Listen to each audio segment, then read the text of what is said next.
আমাদের হলো বিড়াল মিস্টার পুসিক্যাট একটা গিরগিটি শিকার করে নিয়ে আসছে। ও মাই গড! তো গিরগিটির সাথে শিকার করার পর চরম ফাইট শুরু করে দিয়েছে। এটা অবশ্য বিড়ালের বাই হাত কা খেল, কিচ্ছু না এটা বিড়ালের কাছে। বিড়াল যেভাবে এটা কোত্থেকে নিয়ে আসলো কে জানে, কিন্তু আমাদের ঘরের ভিতর নিয়ে যেতে নিয়েছে। আর ততক্ষণে এটা তো আহত, এটা বাঁচানো সম্ভব না। প্লাস আমাদের ঘরের মধ্যে ঢুকতে যাওয়া যাবে না, ঘর দরজা জানলা লাগিয়ে আমরা বাইরে এসে দেখছি কি করে এটা। মাঝে মধ্যে এরা কিন্তু আত্মরক্ষার চেষ্টা করতেছে। বিড়ালকে কামড় দিচ্ছে অনেকবার, কিন্তু বিড়ালের কাছে এটা কিছুই না। মনে হচ্ছে বিড়াল এটাকে খাবেও না আমার যতদূর মনে হয়।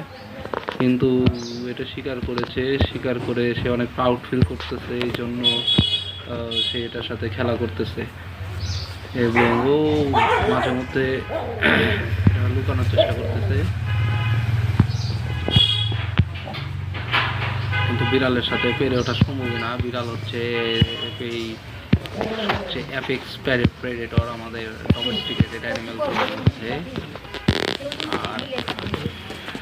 আর বিড়ালটা এখন কি করছে, ও তো খাবেও না এটাকে, কিন্তু অলরেডি নাস্তানাবুদ করে ফেলছে। এটা একদম ওর আর বাঁচার কোনো উপায় নাই। এই যে গায়ে যে এই বস্তার নিচে পালানোর চেষ্টা করেছিল, এই জন্য বস্তাটার সুতা ওর গায়ের সাথে বেশি গেছে।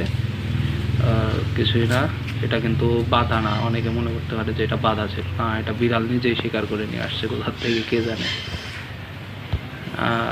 দেখবেন এটা পালানোরও পথ পাচ্ছে না, কারণ বিড়ালের যে রিয়াকশন স্পিড, ওটা পালানোর কোনো উপায় নেই যদি না লুকাতে পারে। অলরেডি এটা অনেকাংশেই আহত হয়ে গেছে, এই জন্য লুকাতে পারবে না। আসলে এটা আত্মরক্ষার জন্য এটা মনে হয় বিষাক্ত না। আর বিষাক্ত হলেও বিড়ালের গায়ে কাজ করবে কিনা।